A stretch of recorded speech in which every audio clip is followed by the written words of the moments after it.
በስመ አብ ወወልድ ወመንፈስ ቅዱስ አሐዱ አምላክ አሜን። እንደምን አደራችሁ? እንደምን ሰነበታችሁ? ምሕረቱ ብዙ የሚሆን በቸርነቱ ይህንን ጊዜ የሰጠን የጸጋ ሁሉ አምላክ እግዚአብሔር ስሙ የተመሰገነ ይሁን። በእግዚአብሔር ቸርነት የትምህርታችን ርዕስ ተጽናኑ የሚል ነው። እግዚአብሔርን አጋዥ ብሩክ መንፈሱን ገላጭ አድርገን የሦስተኛውን ቀን ትምህርት እንጀምራለን። የሐዋርያው የቅዱስ ጳውሎስ መልእክት ወደ ተሰሎንቄ ክርስቲያኖች የተላከ ምዕራፍ 4 ቁጥር 13 ጀምሮ ያለውን በጸሎት መንፈሱን እናነባለን። ነገር ግን ወንድሞች ሆይ ተስፋ እንደሌላቸው እንደ ሌሎች ደግሞ እንዳታዝኑ አንቀላፍተው ስላሉቱ ታውቁ ዘንድ እንወዳለን። ኢየሱስ እንደ ሞተና እንደ ተነሣ ካመንን እንዲሁም በኢየሱስ ያንቀላፉቱን እግዚአብሔር ከእርሱ ጋር ያመጣቸዋልና። በጌታ ቃል የምንላችሁ ይህ ነውና እኛ ሕያዋን ሆነን ጌታ እስኪመጣ ድረስ የምንቀር ያንቀላፉቱን አንቀድምም። ጌታ ራሱ በትእዛዝ በመላእክትም አለቃ ድምፅ በእግዚአብሔርም መለከት ከሰማይ ይወርዳልና በክርስቶስም የሞቱ አስቀድመው ይነሳሉ። ከዚያም በኋላ እኛ ሕያዋን ሆነን የምንቀረው ጌታን በአየር ለመቀበል ከእነርሱ ጋር በደመና እንነጠቃለን። እንዲሁም ሁል ጊዜ ከጌታ ጋር እንሆናለን። ስለዚህ እርስ በርሳችሁ በዚህ ቃል ተጽናኑ። ሁሉን የያዘ ሁሉን የምትገዛ የጌታችን የመድኃኒታችን የኢየሱስ ክርስቶስ አባት እግዚአብሔር ሆይ እናመሰግንሃለን። ፈተናን የምትገስጽ ማዕበልንም የምታርቅ ማለፍ ለተሳናቸው መንገድን የምትከፍት እግዚአብሔር ሁልጊዜ ጨለማ፣ ሁልጊዜም ወጀብ፣ ሁልጊዜም ፍርሃት አይሆንምና የጨለማውን ለማንጋት አስፈሪውንም ድል ለመንሳት አንተ በዙፋንህ ስላለህ እናመሰግንሃለን። ከፊት ለፊታችን የቀደምክልን የድል አምላክ እግዚአብሔር እኛን ባሪያዎችህን በምስጋና ስለምታስከትለን፣ ውጊያችንን ስለምትዋጋልን፣ ሥራችንን ሁሉ ስለምትሠራልን፣ በዘመናችን ሁሉ አምላክም አባትም ንጉሥም ካህንም ስለምትሆንልን በእውነት እናመሰግንሃለን። የጎደለብን ነገር ሁሉ በአንተ ስለሚሞላልን፣ የጠመመውም ስለሚቀና፣ አልከፈት ያሉ ደጃፎችም ስለሚከፈቱ፣ አልታይ ያለን ቀንም በተስፋ ስለሚበራ፣ ከዛሬ ይልቅ ነገ የተሻለች ስለምትሆን፣ ይህ ምድር ሲጠቀለል ያኛው ዓለም ስለሚዘረጋ፣ ከሚታየው ኑሮ ስንጨርስ ወደማይታየው መንፈሳዊ ዓለም በክብር ስለምንወሰድ እኛ ባሪያዎችህ እናመሰግንሃለን። በነገርከን መጠን ያገኘንህ እግዚአብሔር ቃልህ እውነት ነው፣ አንተም እውነት ነህ፣ ሥራህንም በእውነት ትፈጽማለህ። ጌታችን ሆይ እናመሰግንሃለን። እንደ ቸርነትህ ሁል ጊዜ ደግሞ ቃልህን አንተንም እንናፍቅ ዘንድ ቤተ ክርስቲያንን ስላዘጋጀህልን የናፍቆታችን ደወል ስለሆነች ዘወትርም ደግሞ አንተን እንድናመልክና ለአንተ እንድንገዛ ክቡራን አገልጋዮች በቃልህ ስለሚያጽናኑን ስለሚያበረቱን ይህ ሁሉ መስተንግዶ ለእኛ ስለሆነ ጌታችን ሆይ እናመሰግንሃለን። አቤቱ አምላካችን ሆይ ቅዱሳን አባቶቻችን ጸንተው ያመለኩ በእርግጥም ልትመለክ በመንፈስም በእውነትም ሊሰገድልህ የሚገባ ብቸኛው አምላክ አንተ ስለሆንክ እኛም ባሪያዎችህ ደግሞ ሁል ጊዜ ጸንተን እንድናመልክህ፣ ጸንተን እንድንወድህ፣ ጸንተን እንድናገለግልህ፣ ጸንተን እንድንመሰክርልህ ቃልህንና የብርታት ድምፅህን ስለምትልክልን እናመሰግንሃለን። የሰራዊት ጌታ እግዚአብሔር ሆይ ስላደረግክልን ነገር፣ ስለምታደርግልንም ነገር ሁሉ፣ ስለሰጠህን ነገር፣ ስለከለከልከንም ነገር ሁሉ እናመሰግንሃለን። የእኔም የእኛም የሚሉት ሁሉ ያንተ ነውና የሰራዊት ጌታ ተመስገን። የራቀውን አቅራቢ የቀረበውንም አጽኚ የሰራዊት ጌታ እግዚአብሔር ሆይ ተመስገን። ለተዋረዱት ክብር ለከበሩትም አክሊል የሰራዊት ጌታ እግዚአብሔር ሆይ ተመስገን። ላንቀላፉት ትንሣኤ ለነቁት ቅንነት የሰራዊት ጌታ እግዚአብሔር ሆይ ተመስገን። ለሞቱት ዕረፍት ላሉት መጽናናት የሰራዊት ጌታ እግዚአብሔር ሆይ ተመስገን። የተወጋን ልብ በፍቅር የምታድን የሰራዊት ጌታ እግዚአብሔር ተመስገን። ለአዋቂዎች የጥበብ መሠረት የሰራዊት ጌታ እግዚአብሔር ሆይ ተመስገን። በጭንቅ ላሉ ሁሉ የሰላማቸው ከተማ የሰራዊት ጌታ እግዚአብሔር ሆይ ተመስገን። ቀኑ ጨለማ ለሆነባቸው ጽኑ ብርሃን የሰራዊት ጌታ እግዚአብሔር ሆይ ተመስገን። ለሚያመጡት ልደት ለሞቱት ዕረፍት የሰራዊት ጌታ እግዚአብሔር ሆይ ተመስገን። ከራሳቸው ለሚሸሹት መካሻ ለጠወለጉት ልምላሜ የሰራዊት ጌታ እግዚአብሔር ሆይ ተመስገን።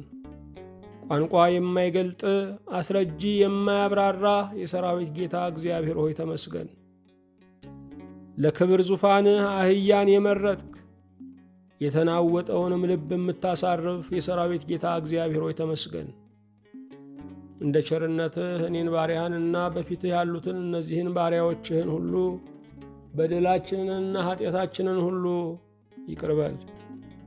በቀራንዮ አደባባይ በፈሰሰው ንጹሕ በሚሆን ደምህ ከበደላችን ከኃጢአታችን ሁሉ አቤቱ እጠበን። የንጹሕ ልቡና ባለቤቶች አድርገን፣ አእምሮአችንንም ገንዘብ አድርግልን። ሁሉን የምትችል አምላካችን እግዚአብሔር ሆይ የት እንሽሽ ለሚሉት ማምለጫው ወዴት ነው እያሉ ለሚሰጉት ወገኖች ሁሉ ዛሬ የሚያረጋጋ ቅዱስ መልአክን እንድትልክላቸው፣ ሁከት እንዲገሰጽላቸው፣ ፍርሃት እንዲረገጥላቸው እንጸለያለን። የኀጢአት ጭነት ለያዛቸው፣ በበደል ጠፈር ለታሰሩት፣ ስህተትም በነሐስ መወርወሪያ ለቆለፈባቸው ጌታ ሆይ የመዳን ቀን እንዲሆን እንጸለያለን።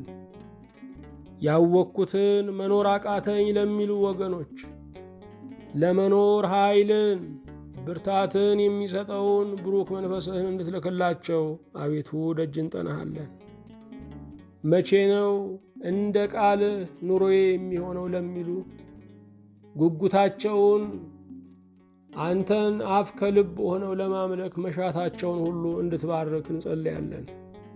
ጌታ ሆይ የታመሙትን፣ በደዌ ዳኛ በአልጋ ቁራኛ የተያዙትን፣ በርኩሳን መናፍስት ቅኝ ተይዘው የሚጨነቁትን ሁሉ ዛሬ እንድትፈታ ነፃ እንድታወጣ እንጸልያለን። የታሰሩትን፣ ያለ ፍርድ የተጋዙትን ሁሉ፣ መሪር በሆነ በሰው አገዛዝ የተያዙትን በቸርነትህ እንድታድናቸው፣ በቸርነትህ እንድታወጣባቸው፣ በጨካኞች እጅ ወድቀው በሚሊዮን የሚጠየቅባቸውን ለመኖር ክፈሉ የሚባሉትን ሁሉ ዛሬ በመሐሪ ዐይኖችህ አይተህ በሥልጣን እጅህም እንድታላቅቃቸው እንጸልያለን። በፊትህ በቆምን ጊዜ እንድናስባቸው አደራ ያሉንን ወገኖቻችንን ሁሉ በቸርነትህ እንድታስብልን፣ በክብርህም ቀን በምትሠራባትም ሰዓት እንድታስባቸው አቤቱ እንለምንሃለን። ጌታ እግዚአብሔር ሆይ ለዓለም ሁሉ ሰላምን እንድትልክ፣ ጌታ ሆይ የሚቀጠሩትን የጦርነት ቀጠሮችን ሁሉ እንድትሰርዝልን፣ ሰላማዊ ኢየሱስ ክርስቶስ ለሀገራችን ለኢትዮጵያ ሰላም እንድትሰጥልን፣ ለሱዳን ሕዝብ፣ ለየመን ሕዝብ፣ ለፍልስጤም ሕዝብ፣ ለእስራኤል ሕዝብ፣ ለሊባኖስ ሕዝብ፣ ለኢራን፣ ለዩክሬን፣ ለራሽያ ሕዝብ፣ ለአሜሪካ ሕዝብ ሰላም እንድትልክልን፣ ይችን ዓለም በሰላምህ እንድታስብልን አቤቱ ደጅ እንጠናሃለን። በጌታችን በኢየሱስ ክርስቶስ በእርሱ ያለ ክብር ጽን ላንተ ይገባሃል። ከእርሱ ጋራ ከመንፈስ ቅዱስም ጋራ ትክክል የሚሆን ዛሬም ዘወትርም ለዘላለሙ አሜን። የእግዚአብሔር የአምላካችን ስሙ የተመሰገነ ይሁን። የትምህርታችን ርዕስ ተጽናኑ የሚል ነው። እግዚአብሔር የመጽናናት አምላክ ነው። እግዚአብሔር ሲያጽናና አልሄድም ብሎ የሚገዳደር የሐዘን መጋረጃ፣ የሐዘን ግድግዳ ሊኖር አይችልም። እግዚአብሔር በሐዘን የሚናወጠውን ልብ ጸጥ በማድረግ የታወቀ አምላክ ነው። እግዚአብሔር ከጉዳቱ በላይ የሆነውን ብሩክ መንፈሱን በመላክ የሚያረጋጋ አምላክ ነው።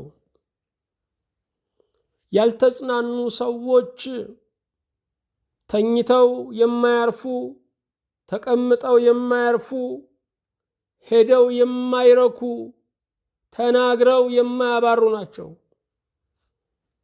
ያልተጽናና ሰው ራሱን በእሳት ጅራፍ የሚገርፍ ነው። መጽናናት እግዚአብሔር ለጠያቂዋ ነፍሳችን የሚሰጠው መልስ ነው። መጽናናት እግዚአብሔር ለምትጠይቀው ነፍሳችን የሚሰጠው መልስ ነው። ነፍስ ጥያቄ ስታበዛ፣ መጽናናትም ሲያቅታት ፍልስፍና መልስ አይሆንም። ምድራዊ ቃል መልስ አይሆንም። በምድር ላይ ያሉ ሱሶችና ኃጢአቶች መልስ አይሆኑም። እውነተኛ መልስ ያለው ነፍስም ሰምታ የምታርፍበት የሰራዊት ጌታ እግዚአብሔር ነው። እግዚአብሔር በማጽናናቱ ደስ የሚያሰኝ አምላክ ነው። የእግዚአብሔር ማጽናናት ከታሪክ ትንተና በላይ ነው። የእግዚአብሔር ማጽናናት እነገሌን አታያቸውም ወይ ከሚል ከንጽጽር ቃል በላይ ነው። የእግዚአብሔር ማጽናናት ማረሳሳት አይደለም። የእግዚአብሔር ማጽናናት ከጉዳቱ በላይ በሆነ መልስ ነፍስን ማሳረፍ ነው። እግዚአብሔር የሐዘንን ተራራ መደልደል የሚችል አምላክ ነው። በዚህ ዓለም ላይ በመንገዳችን ሁሉ የምናገኘው ሰው ቢያንስ 3 ነገሮች ይታዩበታል። በመንገዳችን ላይ የምናገኘውን ሰው ስናየው ልናስብ የሚገባን የሚፈልገው ነገር አለ፣ ወይም የሚያፈቅረው ሰው አለ፣ የሚፈራው ነገር አለ፣ ያጣውም አንድ ነገር አለ። የሰው ልጆች ባጡት ነገራቸው መጽናናትን ይፈልጋሉ። አንዳንድ መልሶች ለአንዳንድ ጥያቄዎች ያግዛሉ። ሁሉንም ጥያቄ ግን የሚመልስ እግዚአብሔር ብቻ ነው። እግዚአብሔር ለጥያቄዎቻችን መልስ የሚሰጥ አምላክ ሳይሆን መልስ የሚሆን አምላክ ነው። መጽናናት ምንድን ነው? በመሰረታዊው የመጽሐፍ ቅዱስ የሐዲስ ኪዳን ቋንቋ መጽናናት የመጀመሪያው መጽናት ነው። በዓለት ላይ መቆም፣ ጽኑ ምሰሶን መጨበጥ፣ አለመነቃነቅ፣ ስፍራንም አለመተው ነው። ሰይጣን በሐዘንና በብሶት የሚመታን ከስፍራችን ሊነቅለን ነው። አንድ ሕንፃ አንስተን ሌላ ቦታ አንተክለውም።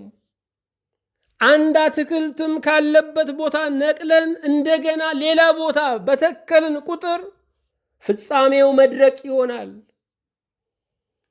ሰይጣን ሁል ጊዜም ከሃይማኖት ሊያናውጠን፣ ከአገልግሎታችን ሊያናውጠን፣ ከቅንነታችን ሊያናውጠን ተግቶ ይሰራል። መጽናት ሰይጣንን የሚያሸንፈው ነገር መጽናት ነው። እግዚአብሔር የጸሎታችንን መልስ ለመስጠት ሲመጣ በስፍራችን ሊያገኘን ይፈልጋል። አንዳንድ ሰው ጸልዮ ወደ ዓለም ገብቷል። አንዳንድ ሰው ጸልዮ ወደ ኃጢአት ገብቷል። አንዳንድ ሰው ጸልዮ ወደ አምልኮ ባዕድ ገብቷል። እግዚአብሔር መልሱን ሊሰጠው ሲመጣ በስፍራው የማይገኝ ብዙ ሰው አለ። መጽናት የጸሎታችንን መልስ የምንቀበልበት ነው። መጽናት የሃይማኖትን አክሊል የምንቀዳጅበት ነው። መጽናት ተለዋዋጭነት፣ ዘመንን መሳይነት ከሚያመጣው ቅሌት የሚያድን ነው። መጽናት በሰማይም በምድርም ክብር አለው። መጽናት ጽኖችን የሚወልድ ምጥ ነው። ስንጸና የሚያዩን ይጸናሉ። ስንበረታ የሚያዩን ይበረታሉ። መጽናት የሕይወት ምስክርነት ነው። ዋጋ የተከፈለለት ምእመን ዋጋ ከፍሎ እግዚአብሔርን የሚያመልክበት ነው። ክርስትና ዋጋ ያስከፍላል። ክርስትና ነፃ ሩጫ አይደለም። ክርስትና በካምቦሎጆ ውስጥ ብዙዎች እያጨበጨቡለት እንደሚሮጠው ሯጭ አይደለም። ብዙዎች አኩርፈውት፣ ብዙዎች አግልለውት ብቻውን የሚሮጥ እግዚአብሔርን ብቻ እያየ ሰማይን ብቻ እያየ የሚሮጥ የእምነት ሰው መገለጫ ነው። መጽናናት ማለት መጽናት ማለት ነው። እግዚአብሔር ያጽናህ እያሉ ሰዎች ሲመርቁ እንሰማለን። መልካም ምኞታቸውን ሲገልጡ እንሰማለን። ከምርቃት ሁሉ ከፍ ያለው እግዚአብሔር ያጽናህ ነው። የሞተብህ ነገር ቢኖር፣ የከዳ ኃይል ቢኖር፣ የጠፋ ንብረት ቢኖር፣ የሸሸ ጤና ቢኖር፣ የተገፈፈ ስልጣን ቢኖር፣ ከሀገር ተገፍተ ያለ ፍርድ ተግዘ ቢሆን እግዚአብሔር ያጽናህ። እግዚአብሔር ጽኑ ሰዎችን ይወዳል። እግዚአብሔር ቆራጥ ሰዎችን ይወዳል። እግዚአብሔር በሕይወታቸው ተወራርደው የሚያገለግሉትን ይወዳል። መጽናት ለሃይማኖት መሪ ብቻ አይደለም፣ ለምእመናንም አስፈላጊ ነው። መጽናት ለሰባኪው ብቻ አይደለም፣ ለጸሎተኛውም ምእመን አስፈላጊ ነው። መጽናናት መበረታታት ነው። ራስን ማጠነካከር ነው። መበርታት፣ መበረታታት ሕይወት ቀጣይ ነው ብሎ ማመን ነው። ትላንት እንዳይዘን ዛሬን ለመኖር ቆርጦ መነሳት ነው። ትላንት ላይ ላለመቅረት ነገ ላይ ለመድረስ የሚደረግ ጉዞ እርሱ መጽናናት ይባላል። መጽናናት መጠራት ነው። እግዚአብሔር የሚጠራቸው ሰዎች በአብዛኛው ትጥቆቻቸው የረገፉ ናቸው። ዘመዶቻቸው የሞቱባቸው፣ ወዳጆቻቸው የሞቱባቸው፣ አቅምም ምድራዊ ጉልበትም የከዳቸው ናቸው። እግዚአብሔር ፍጹም ሌጣ የሆኑትን በጸጋው ፍጹም ባለጸጋ ያደርጋቸዋል። እግዚአብሔር ሲያጽናናን ወይም በእግዚአብሔር ስንጽናና እንደ ተጠራን መቁጠር አለብን። ከዚህ በኋላ የሚያዝኑ፣ የሚሰበሩ፣ ተስፋ የሚቆርጡ እኛን እያዩ ይበረታሉ። እግዚአብሔር ሕይወታችንን፣ ኑሯችንን፣ መጽናናታችንን ተንቀሳቃሽ መጽሐፍ ሊያደርገው ይፈልጋል። ሰባኪው ሁሉ በመድረኩ ላይ በአትሮኖንሱ ላይ ሊሰብክ ይችላል። የተጽናና ሰው ግን በሄደበት ስፍራ ሁሉ አትሮኖንስ ነው። በሄደበት ስፍራ ሁሉ መጽናናትን የሚያስተጋባ ነው። አንዳንድ ሰዎችን ስናይ ለካ ይቻላል እንላለን።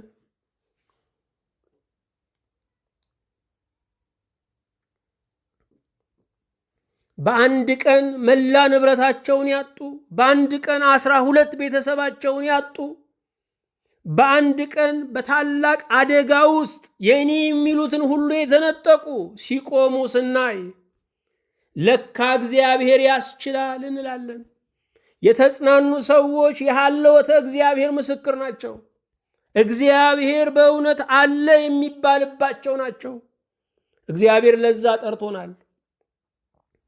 በሐዘናችን የምንቀጥል ከሆነ፣ በእንጉርጉሮ የምንቀጥል ከሆነ፣ በትካዜ የምንቀጥል ከሆነ፣ የኔ ነገር በሚል ዜማ የምንቀጥል ከሆነ ጥሪያችንን ገፍተናል ማለት ነው። ለጥሪያችን ብቁ እንድንሆን እግዚአብሔር እኛን ሰርቶ ሌሎችን በእኛ እንዲሰራ የተጽናናን ሰዎች መሆን አለብን። መጽናናት መምከር ነው። ተግሳጽ ላለፈው ነው። ምክር ለወደፊት ነው። አንድን ሰው ስንመክረው ተስፋን እያሳየ ነው። ነገን እያወረስ ነው። የነገ ባለቤት እንዲሆን እያነጽነው ነው። መጽናናት መምከር ነው። መጽናናት መማር ነው። ትምህርት አያልቅም። በዚህ ዓለም ላይ የምንኖርበት አንዱ ዓላማ ለመማር ነው። የዚህን ዓለም ጉዞ እስክንጨርስ ድረስ የምንማር ነን። ግሪኮቹ እስክንሞት ለዘላለም የምንማር ነን ይላሉ። ስለዚህ ትምህርት አያልቅም። ይሄ ብቻ አይደለም፣ መማርም ይቀጥላል። መጽናናት መማር ነው። ይሄ ብቻ አይደለም፣ መጽናናት መምራት ነው። የተጽናና ሰው መምራት ይችላል። የተጽናና ሰው ፊት አውራሪ መሆን ይችላል። የተጽናና ሰው ለብዙዎች የብርሃንን ከተማ ማሳየት ይችላል። መሪ የሚሆን ቀድሞ ያየ ነው። ቀድሞ የተጽናና ሰው ለብዙዎች የመጽናናት ፊት አውራሪ መሆን ይችላል። መጽናናት ጠቅለል ተደርጎ ሲጠቀስ አጠገብ ጠርቶ ማበረታታት ነው። መጽናናት ቃል መወርወር ወይም ማጽናናት ቃል መወርወር አይደለም። ማጽናናት ቀርቦ ያንን ሰው መርዳት፣ ለዛ ሰው ፍቅርና ጊዜ መስጠት ነው። ማጽናናት ቃል ብቻ ሳይሆን አብሮ መቆም ነው።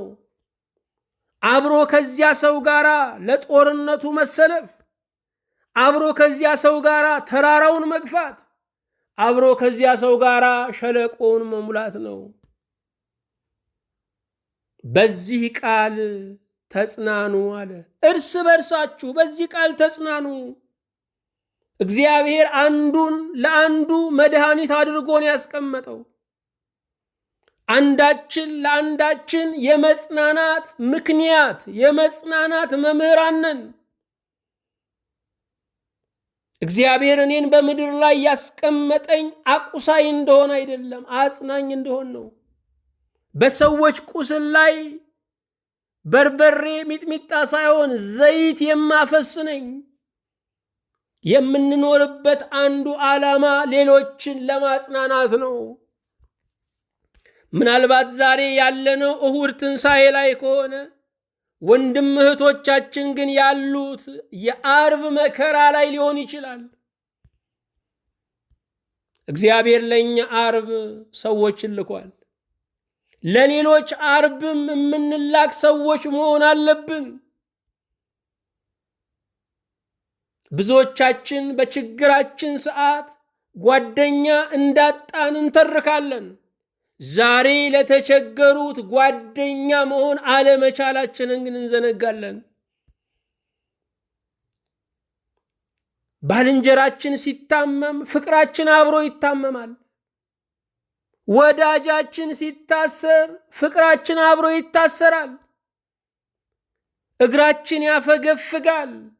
ልባችን ወደ ኋላ ማለት ይጀምራል። እንደውም የዚያን ሰው ኃጢአት ማብዛት ይጀምራል። በክፉ ቀን ላለመገኘት ለራሳችን የምንሰጠው ምንም ምክንያት የለም። በገሌ ክፉ ቀን ላይ መገኘታችን የራሳችንን ነገ የምንውልበትን ክፉ ቀን መርዳታችን ነው። እርስ በርሳችሁ በዚህ ቃል ተጽናኑ። እርስ በርሳችን በእግዚአብሔር ቃል እንጽናናለን። እርስ በርሳችን ሁል ጊዜ ከጌታ ጋር እንሆናለን፣ የዘላለም ቤት አለን ብለን እንጽናናለን። በዚህ ዓለም ላይ ያልሞተበት የለም። ዘመዱ ያልሞተበት፣ ብርታቱ ያልሞተበት፣ ቅንነቱ ያልሞተበት፣ ሀብቱ ያልሞተበት፣ ወዳጆቹ ያልሞቱበት የለም።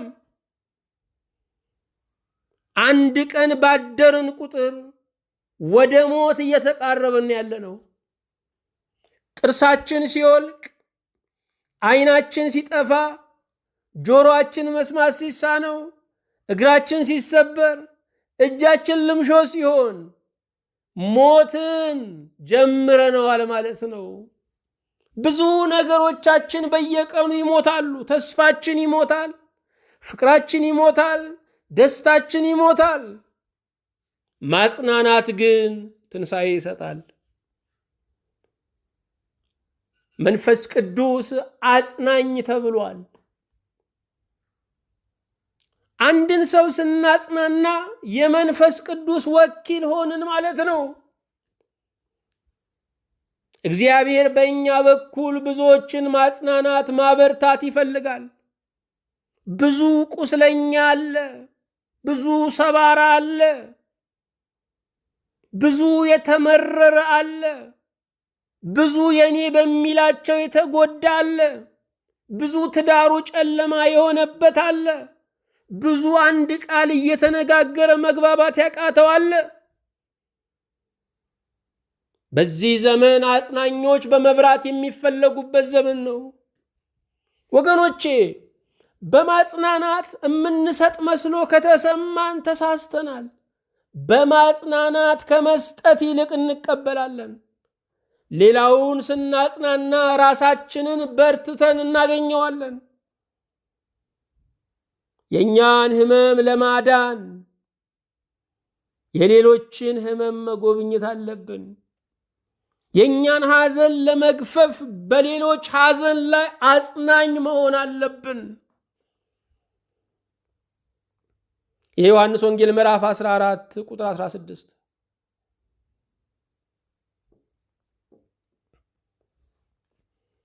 እኔም አብን እለምናለሁ ለዘላለምም ከእናንተ ጋር እንዲኖር ሌላ አጽናኝ ይሰጣችኋል። እርሱም ዓለም የማያየውና የማያውቀው ስለሆነ ሊቀበለው የማይቻለው የእውነት መንፈስ ነው። ነገር ግን ከእናንተ ዘንድ ስለሚኖር በውስጣችሁም ስለሚሆን እናንተ ታውቃላችሁ። ለዘላለም ከእናንተ ጋር እንዲኖር። ወላጆቻችን ለዘላለም ከኛ ጋር አይኖሩም። ወዳጆቻችን ለዘላለም ከኛ ጋር አይሆኑም። እስከ አሁን ድረስ ስንት ጓደኛ ለዋወጥን። የሕፃንነት ጓደኛ፣ የትምህርት ቤት ጓደኛ፣ የሥራ ጓደኛ፣ የሰፈር ጓደኛ፣ ብዙ ሰዎችን በሕይወታችን አፈራርቀናል። እንደውም ከመልካም ሰዎች ጋር ያለን ጊዜ ጥቂት ነው። የሰው ልጅ ሁል ጊዜ እንጀራው ወደ ነዳው ይሄዳል። ሰው የሚኖረው እንጀራው ካለበት እንጂ ወዳጁ ካለበት አይደለም። ስለዚህ ለዘላለም ከኛ ጋር የሚኖር ማንም የለም። የሞትን መንገድ ስንጀምር ልከተላችሁ ብሎ የሚግደረደር እንኳ የለም። ሀብቱም፣ ንብረቱም፣ ዝናውም፣ ወዳጆችም ሁሉ ከመቃብር ወዲህ ቀሪ ናቸው። ለዘላለም ከኛ ጋር የሚኖር እግዚአብሔር መንፈስ ቅዱስ ነው። ሌላ አጽናኝ ይሰጣችኋል። እኔ ወልድ አጽናኝ ነኝ፣ ሌላ አጽናኝ እግዚአብሔር መንፈስ ቅዱስ ይሰጣችኋል እያለ ነው ያለው። እግዚአብሔር ስሙ አጽናኝ የሚል ነው። ዓለም በሚታይ ነገር በቁሳዊ ነገር ህልውናውን ስለመሰረተ ዓለም የሚሰብከው ቆንጆ መኪና፣ ጥሩ ቤት የደስታ ምንጭ ነው ብሎ ስለሆነ ዓለም የማያየውና የማያውቀው ነው ይላል መንፈስ ቅዱስን። ሰዎች ሁሉ ባጠገባችን ሊኖሩ ይችላሉ። መንፈስ ቅዱስ ግን በልባችን ይኖራል፣ በውስጣችን ይኖራል። እውነተኛ መጽናናትን የሚሰጠን እግዚአብሔር መንፈስ ቅዱስ ነው። እርሱ የእውነት መንፈስ ነው ይላል። ብዙ የሐሰት መናፍስት በምድር ላይ አሉ። የእውነት መንፈስ፣ ነፃ የሚያወጣ መንፈስ፣ የሚያሳርፍ መንፈስ እግዚአብሔር መንፈስ ቅዱስ ነው። በእውነት ጌታ ያጽናናል። እነ ማርታንና እነ ማርያምን አጽናና። ባለዓዛር ሞት ያዘኑትን እነ ማርታን ጌታ ሲያጽናና ያደረገው ነገር አለ። የመጀመሪያ ሐዘናቸውን ደረሰ። ጌታ ማዘናችንን ያከብራል። ሁል ጊዜ አዝነን መቅረታችንን ግን አይቀበልም። ይሄ ብቻ አይደለም፣ ጌታ አለቀሰ። አልዓዛርን ከሞት እንደሚያስነሳው ያውቃል፣ ግን አለቀሰ። እርሩ ነውና ሰዎች በሐዘናቸው እንዲያለቅሱ መተው አለብን። ሁል ጊዜ ግን ማልቀስ የለባቸውም። ቤተ ክርስቲያንም የሰጠችው መመሪያ አለ፣ ያስተማረችው ትምህርት አለ፣ የሐዘን ስርዓትም አላት። ማልቀስ መንፈሳዊ አለመሆን አይደለም። ጌታ አልቅሷል፣ እንኳን እኛ። ማልቀስም ተገቢ ነው። የሚያላቅሱን እስካሉ ማልቀስ ተገቢ ነው። የሰው ልጅ ግብዓተ መሬቱ ከተፈጸመ በኋላ ግን ማልቀስ ኢ ክርስቲያናዊነት ነው። በእውነት በምድር ላይ ካለቀስን በምርጫችን ሁል ጊዜ ለምንሰናከለው ደረቁን ረገጥኩ ብለን ጭቃውን ለምንረግጠው ለራሳችን ማልቀስ ነው ተገቢ። በምድር ላይ ዘላቂ ለቅሶ ስለ ኃጢአታችን፣ ስለ በደላችን፣ ስለ በደሉ ስለጠፉት ማልቀስ የንስሐ ለቅሶ እሱ ተገቢ ነው። ጌታ አለቀሰ፣ ለቅሶ ደረሰ፣ አለቀሰ። ሶስተኛ ተስፋ ሰጠ። እመኚ ወንድምሽ ይነሳል አለ። ይሄ ብቻ አይደለም፣ ወደ መቃብሩ ደግሞ ሄደ። አልዓዛር ወዳለበት ስፍራ ሳይጸየፍ ድካምን ሳይቆጥር ዋጋ ከፍሎ ወደ መቃብሩ ሄደ። በመጨረሻ ቃሉን ሰጠ።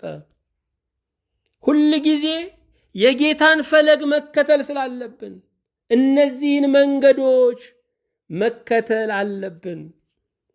የእግዚአብሔር ሰዎች አጽናኝ ናቸው። መንፈስ ቅዱስ አጽናኝ ነው። ጌታ አጽናኝ ነው። የእግዚአብሔር ሰዎችም አጽናኝ ናቸው።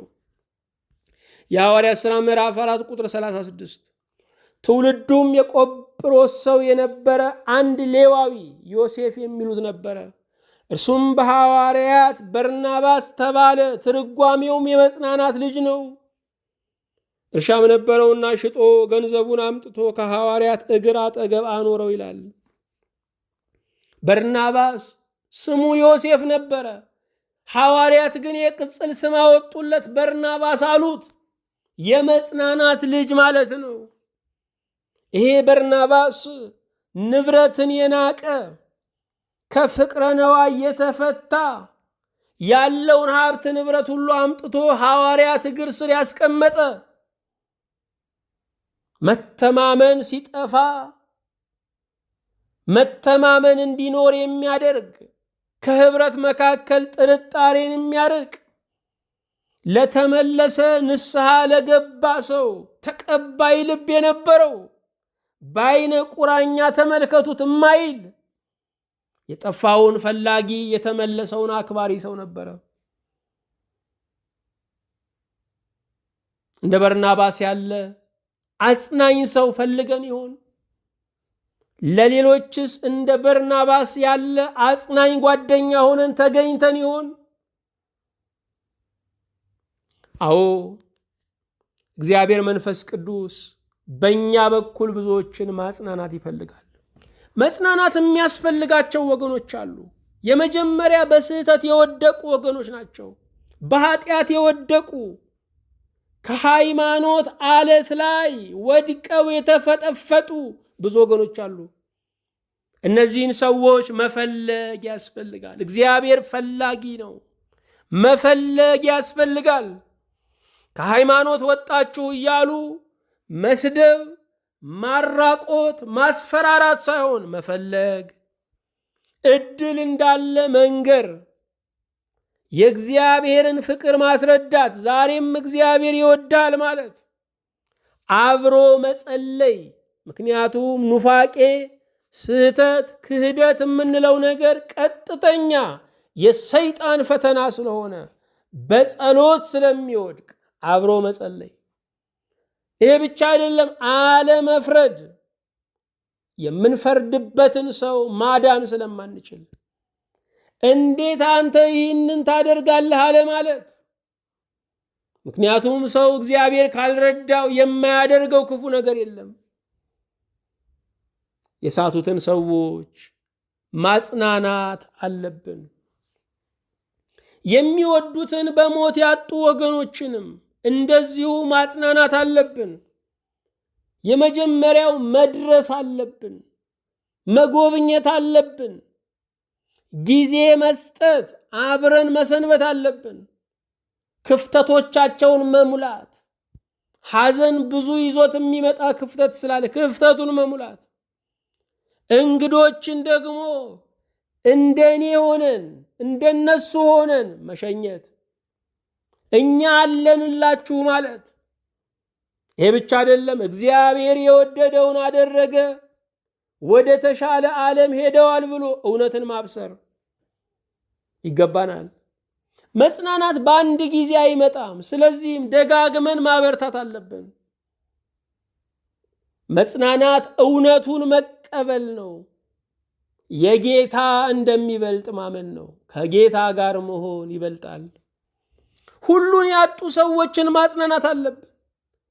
ዘመድንም ሀብትንም ጉልበትንም ያጡ ሰዎችን ማጽናናት አለብን። ስልጣን ያጣውን ዳንኤልን እናስብ። በመጽሐፍ ቅዱስ ከስልጣን ወርዶ አንበሳ ጉድጓድ የተጣለው እንደ ዳንኤል ተሹሞ የተሻሩትን ማጽናናት ይገባል። ዘመዶቻቸውን በሙሉ የቀበሩ ሰዎች አሉ፣ እንደ ኑኃሚን። እነዚህንም ማጽናናት፣ ለነሱ ወገን መሆን ይገባል። በዘመድ የተገፉ አሉ፣ እንደ ዮሴፍ ወንድሞቹ የሸጡት፣ ለነርሱም ጓደኛ፣ ወንድም፣ ባዕድ የባዕድ ዘመድ መሆን ይገባናል።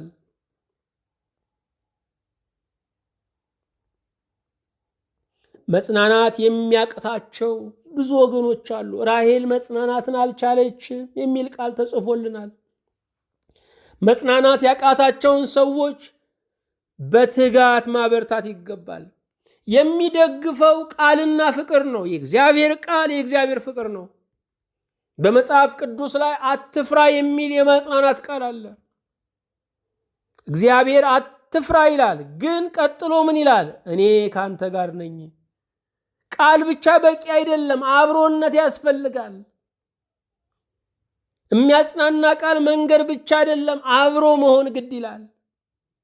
ከሚያለቅሱ ጋር አልቅሱ ይላል ሮሜ 12 ቁጥር 15። ገንዘብ የቸገረውንም ማጽናናት ይገባል። አይዞ ማለት ይገባል። መርዳት ይገባል። ምክንያቱም ለመስጠትም መኖር ያስፈልጋል። በህይወት ከሌለን ንብረታችንን ማንም ነው የሚነሰንሰው። መስጠት በቁመና ሳሉ በውበት እጅን ደረት ላይ ሳይነባብሩት ተብሏል። እጅ ከተገነዘ በኋላ መስጠት አይችልም። መስጠትም እድል የመኖር ምልክት ነው። በመሰብሰብ ብቻ መባረክ የለም፣ መባረክ በመስጠትም ነው። ይሄ ብቻ አይደለም። የተቸገረን ሰው አላውቅበት ብለህ ነው አለ ማለት፣ አለመውቀስ።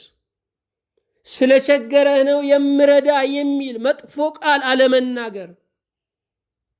ከዚያ ይልቅ ለጊዜው ነው፣ ያልፋል ማለት ይገባል።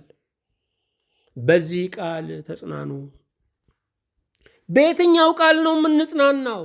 ተስፋ አላችሁ። ጡረታ ወጥታችሁ አርጅታችሁ ሳይሆን ሞታችሁም ተስፋ አላችሁ። በምን ቃል ነው የምንጽናናው? ሁል ጊዜ አትዘኑ። ለሐዘን ገደብ ስጡት። ሁል ጊዜ በጌታ ደስ ይበላችሁ እንጂ ሁል ጊዜ በሞት ተከፉ፣ ሁል ጊዜ በማጣት ተከፉ፣ ሁል ጊዜ በመከዳት ተከፉ ተብሎ አልተጻፈም። በዚህ ቃል ተጽናኑ።